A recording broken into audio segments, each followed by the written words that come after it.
खुतबा हज्जतुल विदा में एक बारीक बात हुजूर ने भी, ये आपने जरूर समझनी है, बिलखुसूस जो लोग थोड़ा दीन पर अमल कर रहे हैं, जिनका लिबादा मजहबी हो गया, जिन्हें लोग हजरत साहब, कारी साहब, अल्लामा साहब, मुफ्ती साहब, हाजी साहब, बुजुर्गों कह के बुलाते हैं, वो इस पर तवज्जो करें। मेरे नबी पाक सल्लल्लाहु अलैहि वसल्लम ने खुतबा हज्जतुल विदा के मौके पर इरशाद फरमाया, लोगों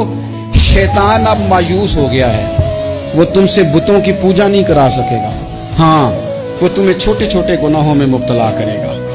वो तुमसे छोटे छोटे ऐब कराएगा, तुम समझोगे ये तो गलती कोई नहीं, फरमाया उससे बच के रहना। अब वो मायूस हो गया, बुतों की पूजा नहीं करा सकता, तुम्हें अपनी पूजा नहीं करा सकता, लेकिन छोटी छोटी गलतियां। एक मकाम पे फरमाया ना,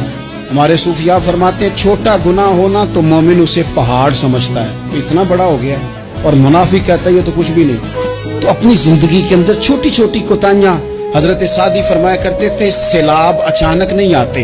पहले छोटा सा सुराख होता है दरिया के किनारे, उसे बंद ना किया जाए फिर बड़ा हो जाता है, फिर वो टाइम आता है कि बंद टूट जाता है, बस्तियां डूब जाती हैं। पहले छोटा गुनाह इंसान करता है, छोटा, फिर उससे आगे बढ़ता जाता है और बड़ी बड़ी गलतियां होती हैं। अल्लाह तबारक व तआला हमें राई के दाने के बराबर भी गलती करने से महफूज फरमाए।